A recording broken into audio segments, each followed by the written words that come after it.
A few weeks ago, my best friend, who is an expert in the internet and also the source of most of my cultural knowledge, sent me this string of texts that started, "Am dying at bookstore event, help."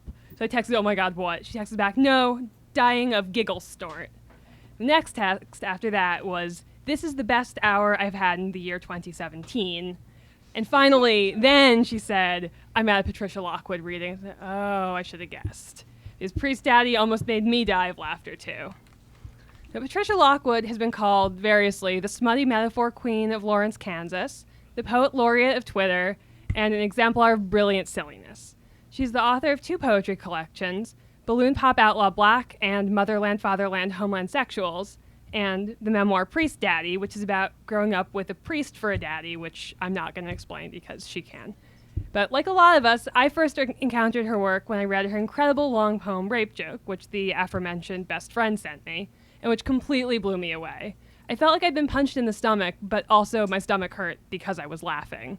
And that is Patricia Lockwood's genius. We are lucky to have her in print, we are lucky to have her online, and we are lucky to have her at P&P tonight. So please join me to welcome her to the store.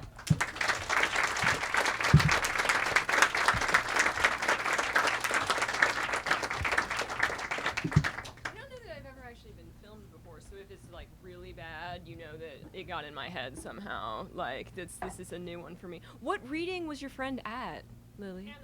Ann Arbor. That was like the best one. It was so good. There were so many people there. I was like, I did not know that this is what was going on in Ann Arbor. Now let's see. So I've only ever been here to hear someone else read. So this is very exciting. Like, this is a big deal to me. And in the spirit of that, I think that you guys should like have some say in what I actually read. So we have a chapter where we meet my parents, and I tell you all about my nude dad. And then I have a chapter called, that's again self-explanatory. And then I have a chapter called The Cum Queens of Hyatt Place, which I feel like is so relaxing as a chapter. I mean, it's like anxiety-inducing in a way because like it's everyone's nightmare, but it's also just like a free and easy, let's take our minds off, whatever's going on in the world tonight and just read about some cum. So if you guys are down with that, I think that, does that sound like a good proposition? When you put it that way, it's almost irresistible. Now, I had to change certain sentences in this chapter for legal reasons, but I will tell you exactly which ones they are and what is the real truth, because I'm not going to let the Hyatt Place control me. You guys are going to get the real story tonight. The Cum Queens of Hyatt Place. All year long, I have found myself as ubiquitously in hotel rooms as the Gideon Bible.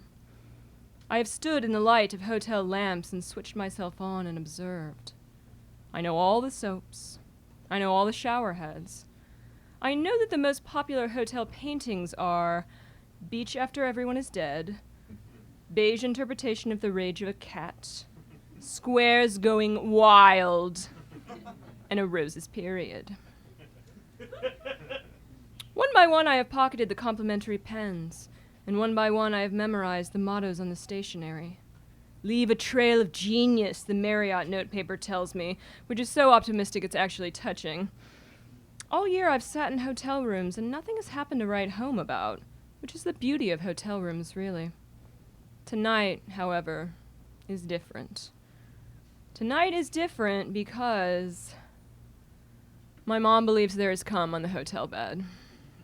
We are in Nashville, and it is midnight, and my mom believes there is cum on the hotel bed. We were looking forward to an innocent Christian visit in the city of rhinestones and cowboy boots and blonde hair and wholesomeness, and have instead found ourselves in the cum capital of America. I'm surprised they didn't make me change that legally. Like, you would think that like someone might get upset that I called it the cum capital of America, but that just sailed right through. That was no problem at all. It happens this way. After driving all day, after getting lost on our way into town, after a steak dinner at a local roadhouse staffed entirely with aspiring country singers, we feel we have earned our rest. We check into our room at the Hyatt Place, and we wash our similar faces and change into our respective pajamas and yawn identical yawns, and then, as it sometimes does, The whole world stops spinning on a single second. My mother turns back the blanket and gasps. From the look on her face, I can tell she has seen cum. She throws back her head and howls, and the sound chills me to the bone. It's the consciousness of 1,000 cums crying out for a body. This is a Catholic's worst nightmare. Souls all over the bed. Touch it! She commands. Touch it and tell me what that is. I silently beg the fourth commandment to release me just this once from its power. Is this how God wants me to honor my mother? By touching half of a stranger's baby on a hotel mattress? When Moses came down from the mountaintop, did he make the people touch it?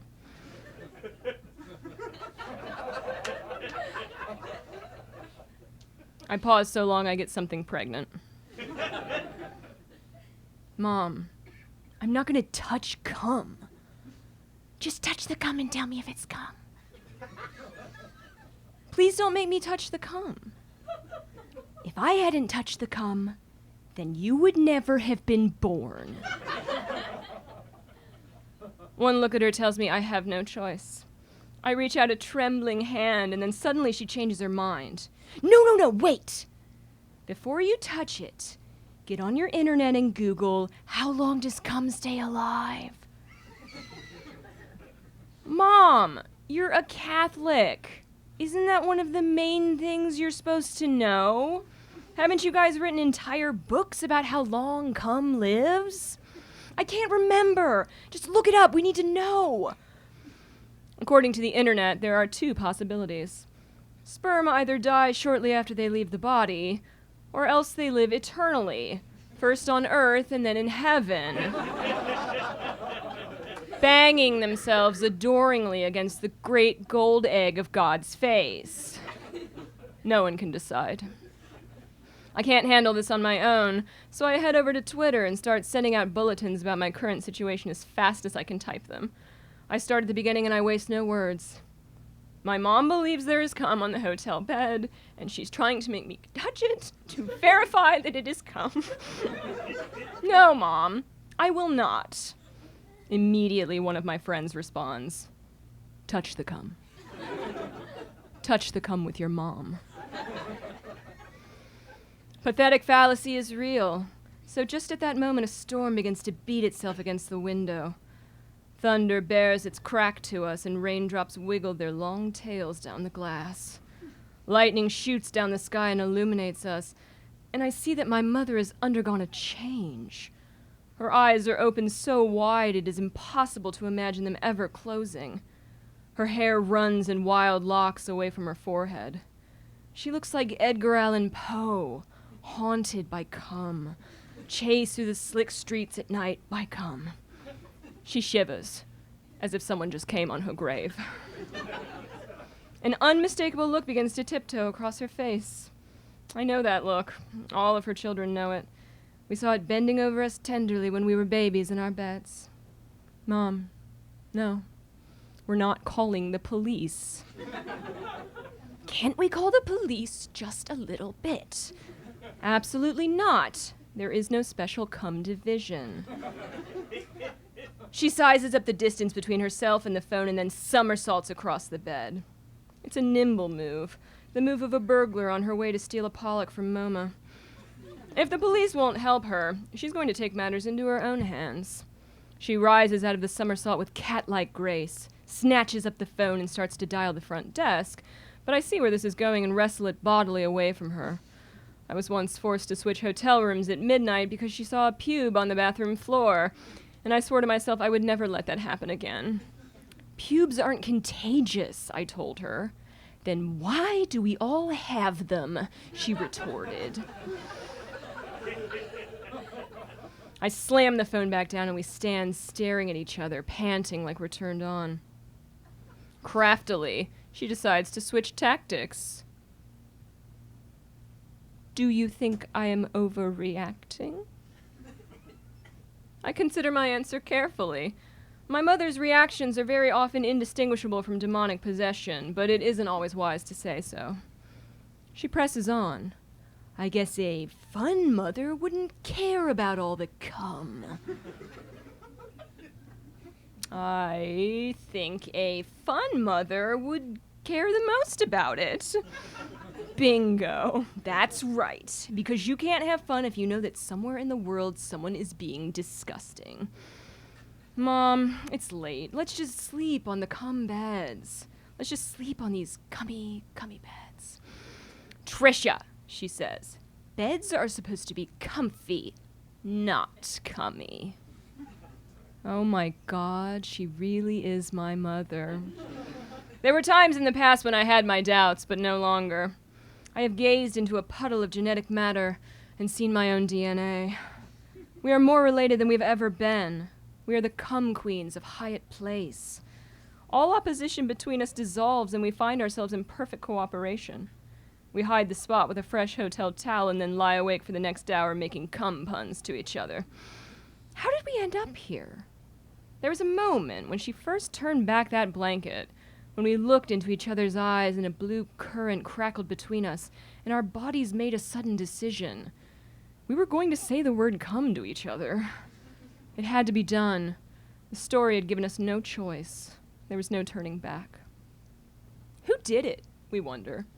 She thinks it must have been a pervert who gets off on voyeurism of porno, but I think it was probably a businessman with a hotel fetish who shouted the word amenities as he came. A jiznessman, you mean? She says, and I feel like I just taught a baby how to read. The art on the walls has become more abstract. The squares are creaming themselves, and the roses are practically giving birth. I close my eyes and see bright splotches. After a while, I start to drift off, but I can feel my mother's eyes burning a hole into my left cheek. She is awake. She will be awake forever. Tricia, She whispers. I can't fall asleep. I'm afraid to turn around and face the cum. The next morning, she stomps down to the front desk and registers a complaint about the amount of semen in our room. The ideal amount of semen in a hotel room being none.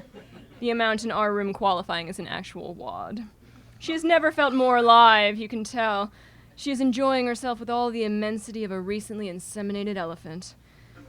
That's always my favorite part. I like, no one ever really laughs for that, but I'm like, come on, that's pretty good. The elephant, inseminated, it's great.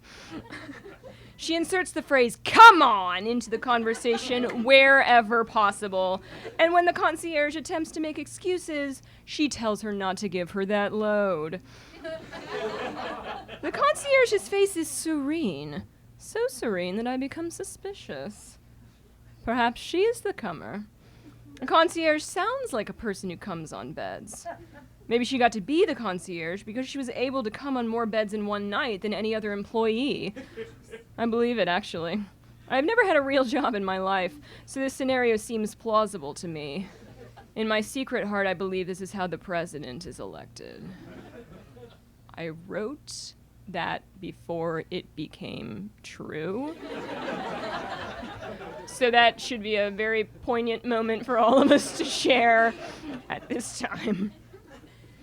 My mother continues to talk, sounding more persuasive with every word. If Daisy's voice was full of money, my mother's voice is full of coupons for free appetizers. She once sent back a piece of Weight Watchers cake because it was too small, and the waitress ended up giving her 3 additional pieces of Weight Watchers cake to take home. If you think that defeats the whole purpose of Weight Watchers, you're missing the point. The point is that my mom wasn't even trying to lose weight. Let me get the manager, the concierge says at last. I'm not capable of listening to the story one more time, so I slip outside and watch the interaction through a window, concealing myself behind a large potted palm.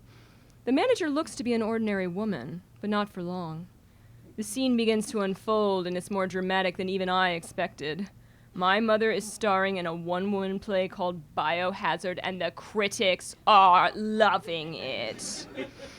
Unable to capture the full feeling of the experience with words, she resorts to interpretive dance, throwing back her head, making jack-off gestures, leaping back in horror, and finally shaking both fists at God. At one point, she appears to yelp, like a guard dog who's been trained to bark whenever cum gets near it. The manager watches in a trance. She's completely caught up in the drama, and she needs to know what happened next. What happened next is that your hotel ejaculated on my mother. At least as far as she's concerned. I had to add that for legal reasons. I was not allowed to say that the hotel actually came on her. I'm like, a hotel is a building. It's like, it's not even possible. Jeez. An open mouth, a shuffling of papers, and a tapping of keys. Hotel managers are geniuses at accommodating my mother without ever admitting that her wild-eyed pubic speculations might be true. Added for legal reasons. It was absolutely true, and yes, it was cum. Now the manager is taking my mother's hand, and my mother is squeezing back gratefully, as if to say that she might recover someday with the help of the purest, most asexual angels. But that day will be a long time coming. She crushes a Kleenex against her face, as if to say that she can never wipe away what she saw. My mother walks through the sliding doors triumphant and informs me that we have been awarded a staggering 10,000 Hyatt points. If you're not familiar with the Hyatt point system, that's like the most you can get. Here we have another sentence that was added for legal reasons. She believes this is in recognition of our trauma, but I think it probably has more to do with the fact that she was flashing the manager her "let's call the police" look the whole time. No, it absolutely happened. 100% real. And I resent having to add those lines. Either way, it means that we get to stay in the hotel again the next night, except this time, it's free. Success. We join hands and set forth into the morning, united by that human glue which cannot be dissolved. Thank you. Thank you. That was good.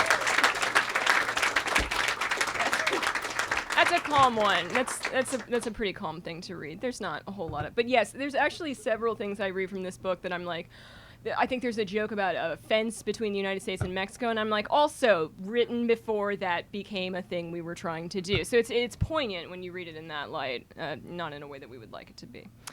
But thank you so much, and I think that we will do some questions before we do the signing. Does anyone have questions? Oh yeah, you have to go to the thing. It's kind of like humiliating for you.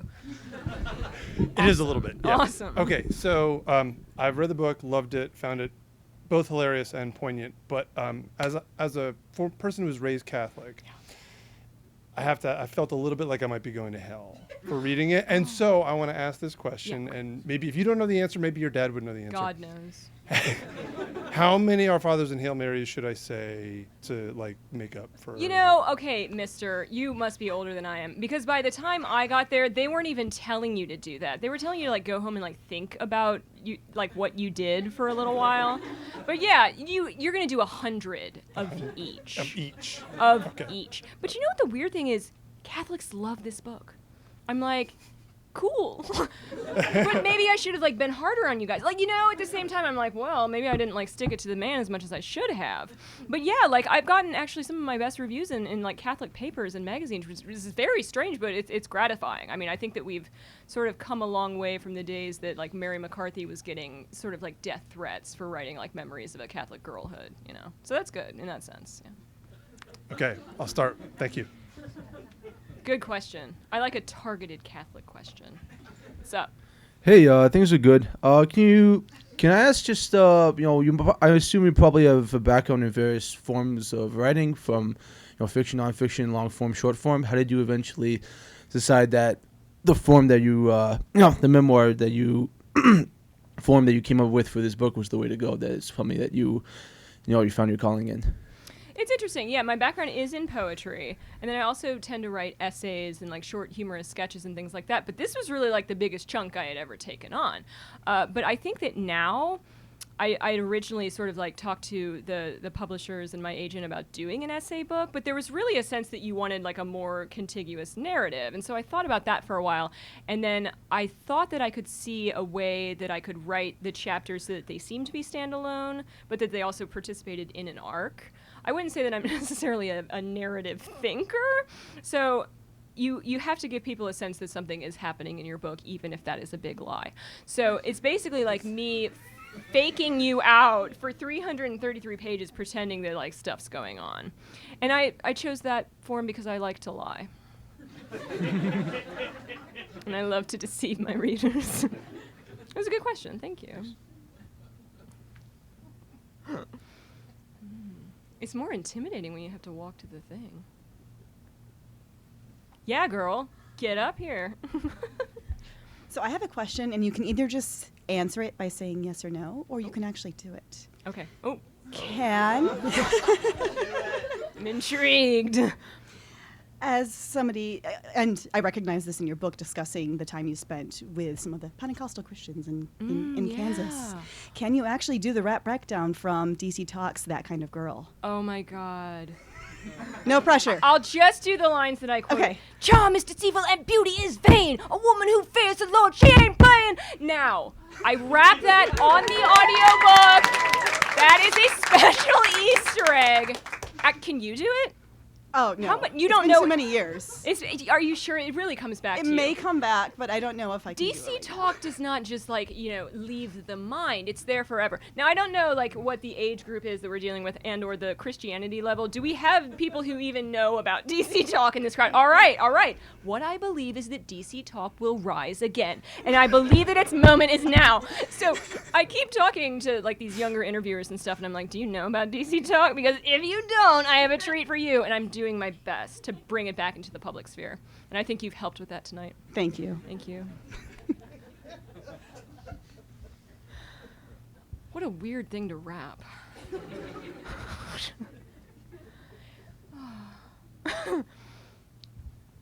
I would love to know how you know when a joke is going to be actually funny. How much joke writing do you know do? it all, apparently, it turns out. When you're writing it, I'm like, haha, recently inseminated elephant. Oh, yeah.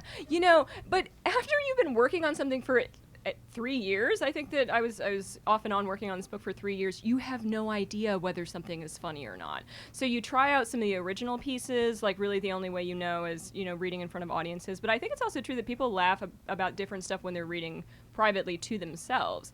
One of my favorite jokes in the book is the chapter about the hunting trip. And it's about my brother crapping himself in a tree stand because my dad left him there too long with a gun in his hand waiting for deer to come by. And my brother's name is Paul, and we called him PJ. And so I have this joke to me that is very funny in the book where I was like, his initials now stood for something else. Poop gentleman. But when you read it, it doesn't translate because you don't see that J. And for some reason, the word gentleman is really funny when it has a J in front of it. So there's stuff that you do that is more for read out loud. There's stuff that, that looks better on the page. But the fact is that you just have no idea. You don't know whether people are going to find it funny until it comes out. Yeah, it's a huge risk.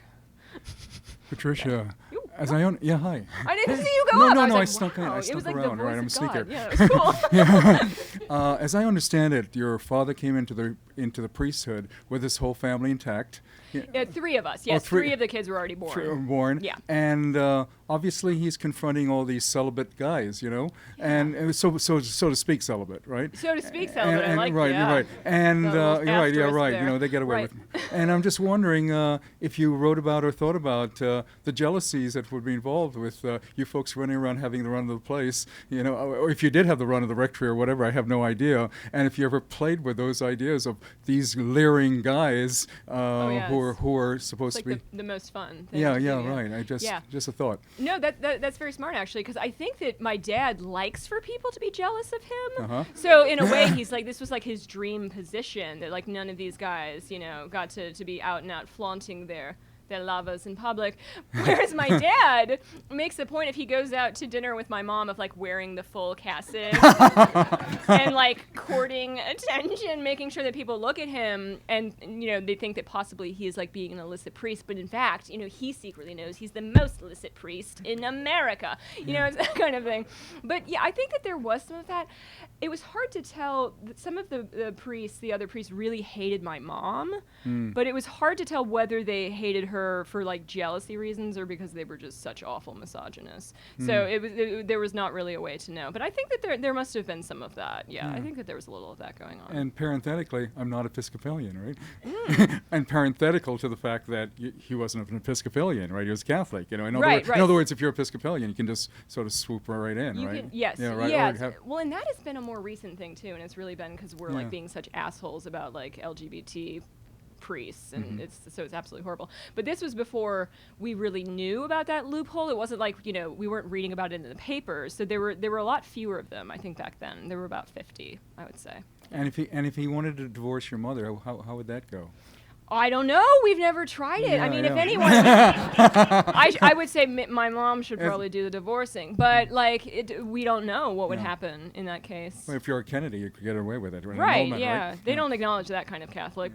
My parents, no, they don't. Thank no. you. Thank you. Thank you. Anyone else? What do you want me to read? Do you have a specific moment in mind? I can do some of the seminarian stuff, which is pretty funny. That would follow logically. Because I do, that would follow very logically. I do a Chicago accent for him, which is not accurate in the slightest. And I actually did it in Chicago, and I was like, you just ignore this, guys. Just don't pay attention to this. Let's see. This poor sweet man.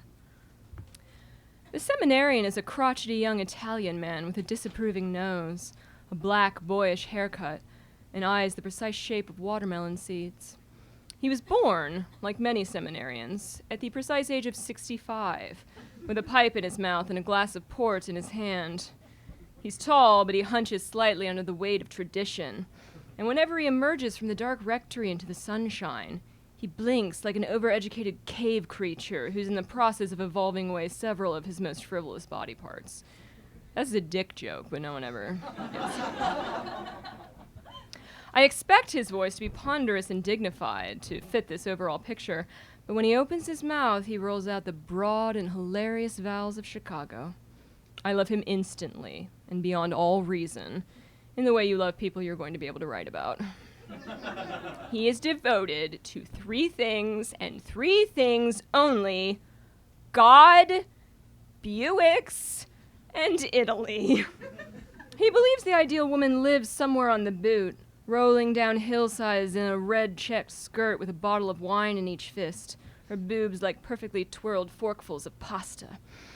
He will never meet her, but she's there. This allows him to feel content. It would be very difficult to be celibate in Italy, he tells me, a muscle leaping in his jaw, probably one of the main ones you use when you eat lasagna. Here in America, it's easy. I sit back and study him. Here is a man who heard a hot woman called a tomato once in his boyhood and took it so literally that the course of the rest of his life was set. He knows he was meant to be a priest because once he had a girlfriend who wore an intoxicating perfume, and then one day his mother bought it and started spritzing herself with it too. That is a sign, if anything is. If my dad, at some point during the 90s, had come home on a skateboard, smoothing his butt cut and adjusting his wallet chain, I would have gone straight into the nunnery without a moment's hesitation. Such things belong to the realm of destiny. Somehow the seminarian and I are perfectly comfortable with each other, in the way people who agree about absolutely nothing sometimes are. However, as the weeks pass, it becomes more and more apparent that I'm a bad influence. In the course of a conversation about guitars, I accidentally introduce him to the word wanking. What's wanking? He asks. Do you mean like masturbating? Masturbating upon the guitar? On cue, my father begins to play the riff. This is detailed elsewhere, but to give you a little sense of it, it's like bear, bear, bear, like that. It's like the only thing he ever plays. No one knows what the significance is. Like maybe it's religious in some way. What would you call that music? The seminarian asks after a moment of speechless listening.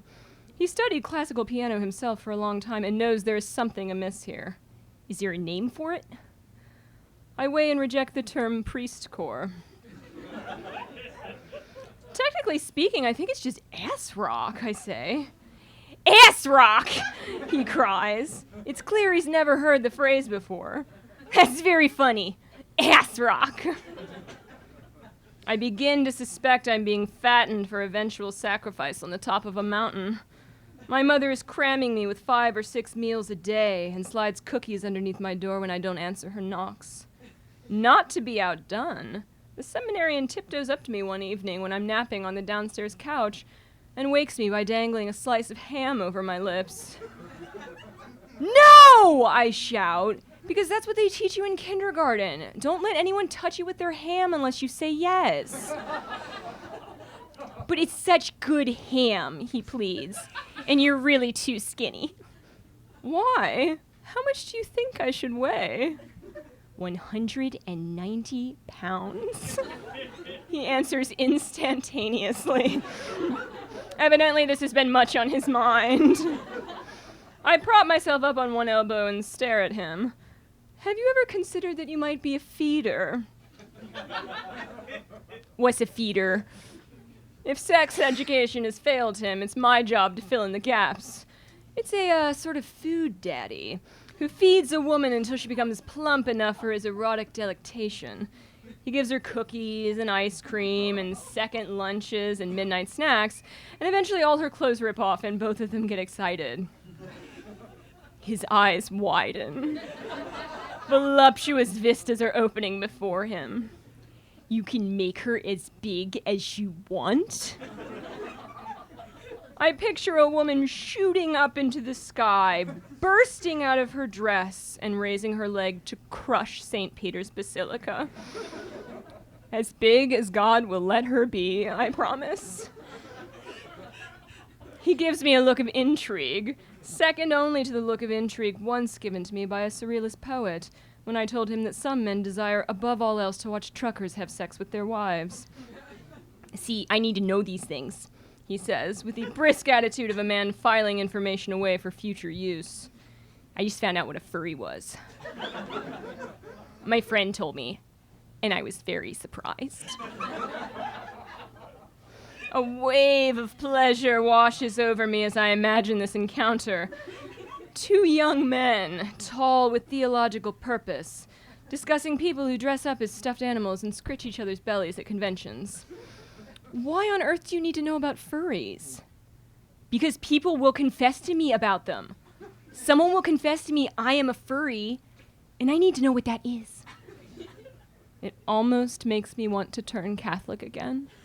Just so I could go to confession sometime and lay a big, eloquent paw up against the screen, right as he asked me what my sins were.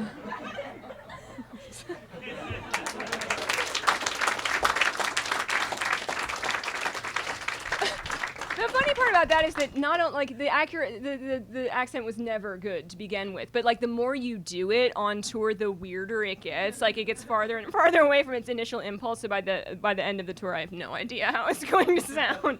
Now, if you do want books signed, I also draw animals on them. So if you think of an animal that you want me to draw, then you can come up and I can do that for you. And thank you so much for coming. You guys have been a really awesome audience.